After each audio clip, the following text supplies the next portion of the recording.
नमस्कार दोस्तों, मेरे YouTube चैनल पे आप सभी का स्वागत है। हम लोग पढ़ रहे थे भारतीय राष्ट्रीय आंदोलन। हम समय समय पे कुछ दिन के अंतरालों पे एक वीडियो हम इस टाइम बनाते जा रहे हैं। डेली नहीं हो पा रहा समय के अभाव में, तो हम सीधे आते हैं भारतीय राष्ट्रीय आंदोलन में कि हम लोग कहाँ तक पढ़ चुके थे। गांधी जी द्वारा नेतृत्व करते हुए भारतीय राष्ट्रीय आंदोलन का लगभग सविनय अवज्ञा आंदोलन तो हम लोग पढ़ लिए थे। दांडी यात्रा, सविनय अवज्ञा आंदोलन कैसे हुआ था। आज हम लोग पढ़ेंगे लगभग 1940 के बाद, लगभग 1942 के आसपास में भारत छोड़ो आंदोलन। 1940 तक जाते जाते ऐसी स्थिति हो गई थी कि अंग्रेज़ों को भारत छोड़ने के लिए मजबूर हो गए थे और भारत के लोगों को ये हो गया था कि अब हमको सुधार नहीं चाहिए, अब हमको स्वायत्तता की जगह पूर्ण स्वतंत्रता चाहिए। यानी कि ये लोग अब ये चाहने लगे कि भारत को छोड़ करके अंग्रेज़ यहाँ से चले जाएं।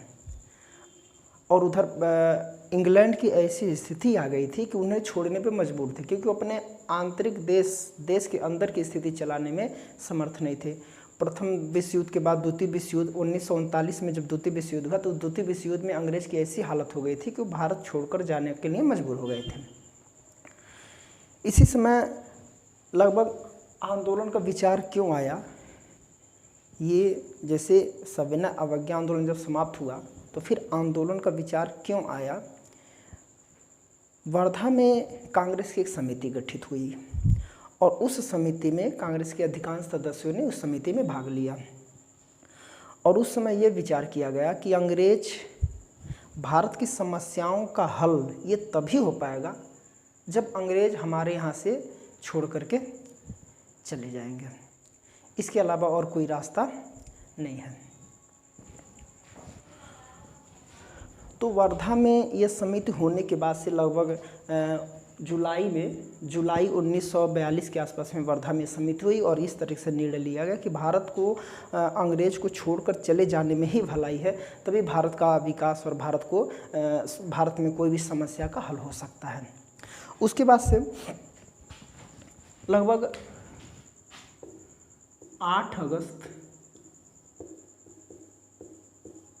1942 के दिन एक भारत छोड़ो आंदोलन का एक प्रस्ताव हुआ। जैसे अभी हुआ कि आंदोलन किया जाए, तो आंदोलन का नाम क्या होना चाहिए, कौन सा आंदोलन होना चाहिए। तो भारत छोड़ो आंदोलन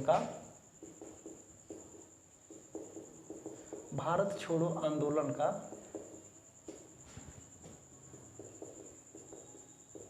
प्रस्ताव किया गया।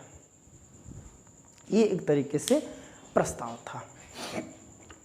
इसमें 8 अगस्त के एक दिन पहले लगभग 7 अगस्त के दिन सारे कांग्रेस का एक बैठक हुआ था और उसी बैठक में एक प्रस्ताव को बनाया गया था और 8 अगस्त के दिन लगभग उसे इस पे बहस शुरू हो गया। लेकिन इसमें आंदोलन का पूरा प्रस्ताव एक लिखित रूप में प्रस्ताव बना दिया गया और सारे सदस्यों के निश्चित था कि इतनी आसानी से अंग्रेज हमारे देश को छोड़ करके नहीं जाएंगे और इस आंदोलन को कब प्रारंभ किया जाए, इसके लिए कोई निश्चित डेट घोषित नहीं किया गया था।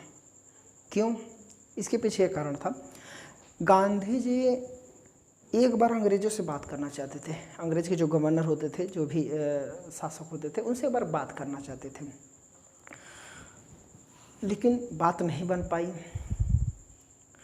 और कांग्रेस के समक्ष जो बैठक हुआ था, कांग्रेस के समक्ष गांधी जी ने लगभग 70 मिनट तक भाषण दिया और उस भाषण में ही गांधी जी ने करो या मरो का नारा दिया था। जो हमारे कंपटीशन एग्जाम में पूछता वगैरह है कि करो मरो का नारा किसने दिया था, तो गांधी जी ने उसी भाषण में, यानी कि भारत छोड़ो आंदोलन का जो प्रस्ताव पारित किया गया था, उस प्रस्ताव में अंग्रेज़ों से बात करने से पहले, मतलब बात नहीं कर पाए थे, लेकिन उन्हें इस तरीके से भाषण दिया था अब प्रारंभ करने के लिए कि कैसे अब आंदोलन को शुरू किया जाए। लेकिन आंदोलन ये देखेंगे कि इतना चीज़ हुआ, लेकिन आखिर क्यों ये आंदोलन की आवश्यकता क्यों पड़ी, क्या कारण था कि आंदोलन आंदोलन होने का क्या कारण हो सकता है? जैसे भारतवासी भारत छोड़ो आंदोलन करने का क्या कारण होता, क्या कारण है कि भारत छोड़ो आंदोलन करना? पीछे तमाम कारण है। जैसे इसी के समय कि क्रिप्स मिशन आया था भारत, और क्रिप्स मिशन भारत आया था तो उसको आलोचना किया गया था, और उस क्रिप्स मिशन से भारतवासी निराश हो गए थे। दूसरी तरफ बर्मा, एक म्यांमार देश है, बर्मा में, जिसको बर्मा बोला जाता है, म्यांमार में जो भारत के लोग थे, ध्यान रहे ये देश है बगल में है पूर्वी छोर पे, ये म्यांमार में भारत के लोग जितने रहते थे वहाँ पे भारतवासियों के प्रति बर्मा में अमानवीय व्यवहार किया जा रहा था, बहुत ज़्यादा शोषण वगैरह का काम किया जा रहा था। और जो पूर्वी बंगाल था, पूर्वी बंगाल में ऐसी स्थिति आ गई थी कि भय और आतंक की स्थिति आ गई थी पूर्वी बंगाल में। जैसे बंगाल का विभाजन 1905 में हो गया था, पश्चिमी बंगाल, पूर्वी बंगाल, तो जो पूर्वी बंगाल में मुस्लिम बहुल क्षेत्र था उसमें भय का और आतंक का वातावरण हो गया था। ठीक है, तो इस सब चीज़ को निपटने के लिए हमारे जो अंग्रेज़ थे वो सक्षम नहीं हो पा रहे थे, और उसमें था कि जो भारत की आर्थिक स्थिति हो गई थी वो बहुत ही शोचनीय हो गई थी, बहुत दयनीय स्थिति हो गई थी, और पूरे लगभग बोल सकते हैं आर्थिक स्थिति जो थी वो शोचनीय हो गई थी। और इस आर्थिक स्थिति को सही करने में भारत के लोग अब अंग्रेजों पे कोई विश्वास नहीं रह गया था, क्योंकि तमाम दिन से आर्थिक स्थिति सुधार कुछ हो ही नहीं पा रहा था, तो इसे अविश्वास हो गया था उसके प्रति। एक और कारण था, जो जापानी लोग थे, जापान के देश, ये जापानी देश पूर्वी छोर से आक्रमण करते करते लगभग ये बर्मा पे आ गए थे, बर्मा पे आक्रमण कर लिए थे, और ऐसी स्थिति आ गई थी कि जापान के लोग भारत पे आक्रमण कर लेंगे, तो ये जापानी भारत पे आक्रमण कर देंगे ऐसा भय का वातावरण बन गया था। और इससे निपटने के लिए जो अंग्रेज थे ये सक्षम नहीं थे। भारत जापानी जो युद्ध अगर भारत में हो जाता तो उसमें अंग्रेज सक्षम नहीं थे युद्ध को निपटाने के लिए, ये युद्ध को शांत करने के लिए, युद्ध को दबाने के लिए, युद्ध को जीतने के लिए। ऐसा भारत के लोगों के अंदर इस तरीके से विश्वास की भावनाएं आ गई थी। इसी कारण की वजह से भारत छोड़ो आंदोलन करना पड़ा हमारे राजनेताओं को। अब देखेंगे कि इस आंदोलन में हुआ क्या था, क्या क्या हुआ था। आंदोलन के पहले क्या क्या स्थिति ऐसी आ गई थी, अंग्रेज़ों को ऐसा भनक लग गया था कि तो बहुत बड़ा जन आंदोलन होने वाला है। उसके पहले अंग्रेज़ों ने कुछ कूटनीतिक चाल चली, दमनकारी नीति चली।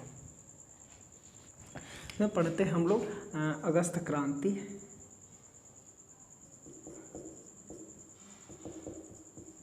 अगस्त क्रांति और सरकार की दमन नीति। अगस्त के महीने में एक क्रांति स्टार्ट हुआ था।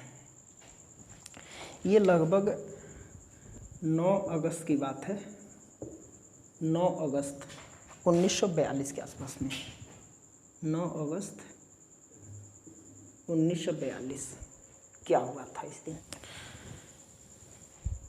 इस दिन अंग्रेज़ों ने क्या किया, गांधी जी और सरोजनी नायडू, ध्यान रहे इस दिन गांधी जी और सरोजनी नायडू को अंग्रेज़ों ने गिरफ्तार कर लिया और पूना के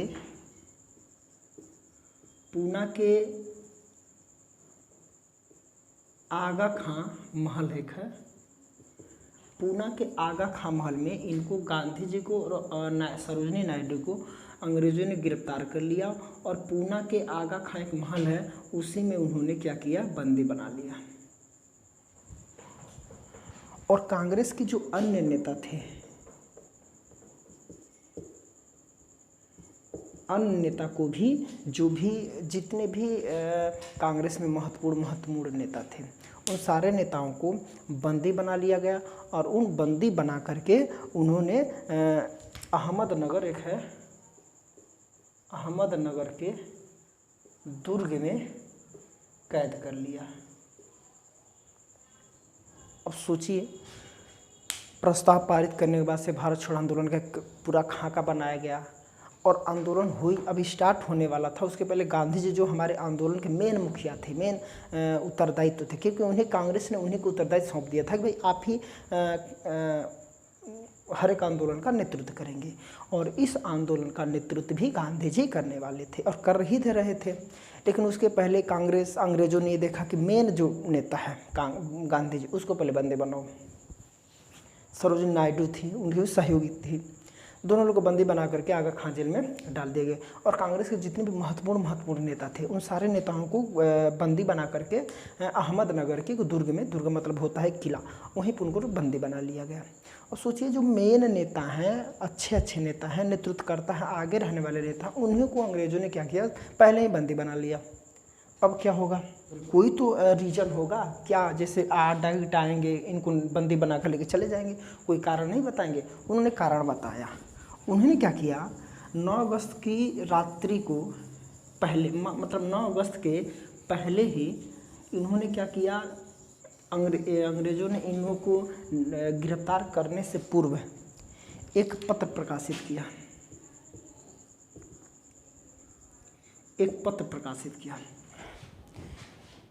उन्होंने कारण बताया कि क्या कारण है कि इन लोगों को हमको गिरफ्तार करना पड़ रहा। उन्होंने बताया कि कांग्रेस ने इस पत्र में क्या प्रकाशित किया, कौन कर रहा है, सरकार कर रही है, अंग्रेज सरकार कर रही है। क्या कर रही है, इन्होंने कहा कि कांग्रेस ने क्या क्या किए हैं, तो इन्होंने एक योजना बनाया था। इस योजना में रेलवे को तार तोड़ना, रेलवे की पटरी उखाड़ना, इधर उधर तोड़ फोड़ वगैरह वगैरह करना, तमाम नीतियाँ उसमें थीं। और उस मतलब इन लोग कांग्रेस के जो कार्यक्रम में तोड़ फोड़, रेलवे पटरी उखाड़ना, बिजली के तार तोड़ना, डाक वाला तार तोड़ना, ये सब तार तोड़ने वाले यानी कि सरकारी कार्यों को अवरुद्ध करने की कार्यक्रम निर्धारित थी। इसीलिए ये कार्यक्रम जो तोड़फोड़ वाला, आतंकी वाला कार्यक्रम हो रहा है, इसको रोकने के लिए हमने पहले ही क्या किया, मुख्य नेताओं को हम लोगों ने गिरफ्तार कर लिया। ये पहले ही गिरफ्तार करने से पहले अंग्रेज ने पेपर में प्रकाशित कर दिया, तो कि हम इस कारण के वजह से इन लोगों को हम गिरफ्तार कर रहे हैं। अब ये जन आंदोलन में कैसे हुआ, अब मेन नेता जो मुख्य नेता, उन्हीं को गिरफ्तार कर लिया जाए, तो भारत की जितनी भी जनता थी ये अवाक रह गई, अचंभित रह गई। अरे हमारे इस नेता को गिरफ्तार कर लिए, तो नेताओं में गुस्सा फूट गया। और गुस्सा फूटने से यही कारण है कि ये मेन नेताओं को गिरफ्तार करने के कारण भारत की जो जनता है, उन जनताओं के अंदर गुस्सा फूटा, एक अवाक सी रह गई, अचंभित रह गई, अरे ये क्या हो गया। इसी वजह गुस्से के कारण ये आंदोलन एक जन आंदोलन में बदल गया। जन आंदोलन का मतलब होता है जन का आंदोलन। प्रत्येक नागरिक, बच्चे, हर कोई नागरिक, चाहे स्त्री हो, पुरुष हो, किसी भी धर्म जाति के हों, सारे के सारे लोग इस गुस्से के कारण कि मेन नेता हमारे गांधी जी को गिरफ्तार कर लिए, सरोजिनी नायडू को गिरफ्तार कर लिए, कांग्रेस के बड़े नेताओं को गिरफ्तार कर लिए। और इस गुस्से की वजह से सारे नेताओं में बहुत भीषण आक्रोश हो गया, और इतनी भीषण आक्रोश हो गया कि उसे जन आंदोलन में बदलते हुए टाइम नहीं लगा। अब जन आंदोलन को मैनेज करना, इन्हें रोकना बहुत कठिन का काम हो गया। जनता ने तरह तरह के जुलूस निकालना स्टार्ट किया, सभाएं करना स्टार्ट किया, तोड़ फोड़ करना स्टार्ट किया, तमाम उसकी नीतियों में शामिल हो गया। अब इसके पहले जैसे जो ये प्रस्ताव पारित किया गया था, इसमें ये नियम था कि हम लोग एक शांतिपूर्ण तरीके से भारत छोड़ो आंदोलन करेंगे।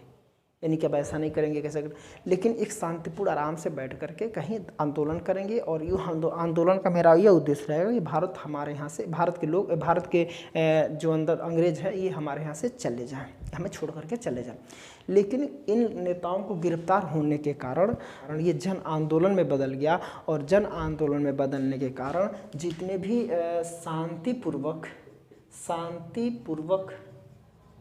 आंदोलन था, शांतिपूर्वक आंदोलन के सभी रास्ते बंद हो गए और इसके जगह पे जनता ने हिंसा करना स्टार्ट किया, हिंसात्मक तरीका अपनाना स्टार्ट किया। अब इन्होंने क्या किया, हिंसात्मक तरीका अपनाने से जगह जगह आगजनी करने लगे, रेलवे को पटरी उखाड़ करके तोड़ दिए। अब रेलवे का पटरी उखाड़ कर तोड़ने का ये मकसद ये था कि सरकारें एक जगह से दूसरी जगह से आवागमन अवरुद्ध हम लोग कर देंगे, एक दूसरे से संपर्क न कर पाए, इसके लिए हम बिजली का तार तोड़ दिए, टेलीफोन का तार तोड़ दिए, डाक वगैरह का सब अवरुद्ध कर दिए। और जगह जगह जो पुलिस थाने थे उनको जलाना स्टार्ट कर दिया जनता ने। मतलब ये एक बहुत बड़ा हिंसात्मक आंदोलन का रूप ले लिया भारत छोड़ो आंदोलन ने। अब 1900 इस आंदोलन में कुछ आंकड़ा निर्धारित किए जाते हैं। जैसे कहा जाता है कि इस आंदोलन में लगभग क्या आंकड़ा है, कितने लोगों की जानें गई, कितने लोग मर गए, कितने लोग घायल हुए। इसका कुछ आंकड़ों के अनुसार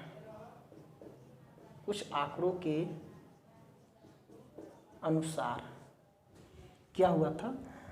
आंकड़ा हमारा ये लगभग पुलिस और सेना के द्वारा ये आंकड़ा लगाया जा रहा है कि लगभग 500 पुलिस द्वारा, ये पुलिस और सेना द्वारा ये सारी चीज़ें आंकड़ा निकाला गया कि पुलिस और सेना के द्वारा क्या क्या किया गया। तो लगभग 538 बार गोलियां चलाई गई थी, 538 बार गोलियां चलाई गई थी। अब सोचिए 538 बार गोलियां चलाने में कितने लोग मरे होंगे। लगभग कहा जाता है कि 940 व्यक्ति मारे गए थे, 1360 व्यक्ति घायल हुए थे।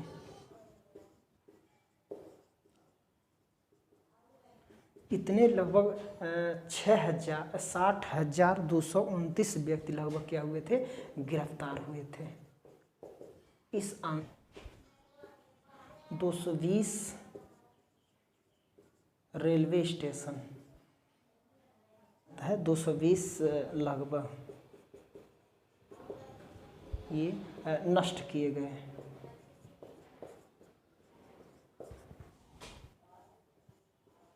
ये लगभग में 550 डाकखाने पर हमला किया गया। लगभग 3500 स्थानों पर तार का जो टेलीफोन है, टेलीफोन काट दिए गए।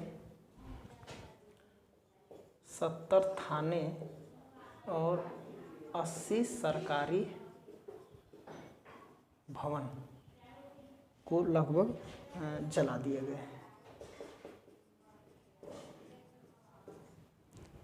आंदोलन के होने के बाद से कुछ सरकारी आंकड़ा निकाला गया था और ये आंकड़ा ये हुआ था कि पुलिस और सेना के द्वारा लगभग 538 बार गोलियां चलाई गई, 940 व्यक्ति इसमें मारे गए, 940 व्यक्ति इसमें मारे गए थे और 1360 व्यक्ति इसमें घायल हुए थे। लगभग 60,229 व्यक्ति इसमें गिरफ्तार किए गए थे। इस आंदोलन में लगभग 220 रेलवे स्टेशन को नष्ट कर दिए गए थे, 550 डाकखाने पर हमला किए गए थे और लगभग 3500 स्थानों पर तार और टेलीविज़न काट दिए गए थे ताकि अंग्रेज जो सरकार है एक दूसरे से संपर्क न कर पाए। अगर एक दूसरे से संपर्क करेगी तो इस आंदोलन को रोकने में बहुत ज़्यादा वो सक्रिय हो जाएंगे और तत्पर हो जाएंगे और सफल भी हो जाएंगे। लगभग 70 थाने को और 80 सरकारी भवनों को लगभग आग के हवाले कर दिया गया, उसे जला दिया गया। इतना बड़ा जन आंदोलन हुआ था, भीषण आंदोलन हुआ था। ठीक है, तो इतना ही हम लोग आज देखेंगे। इसके आगे हम लोग नेक्स्ट वीडियो में हम लोग नेक्स्ट वीडियो किस दिन लाएंगे, उस दिन हम इसके आगे के हम लोग आंदोलन को हम लोग पढ़ेंगे। ठीक है।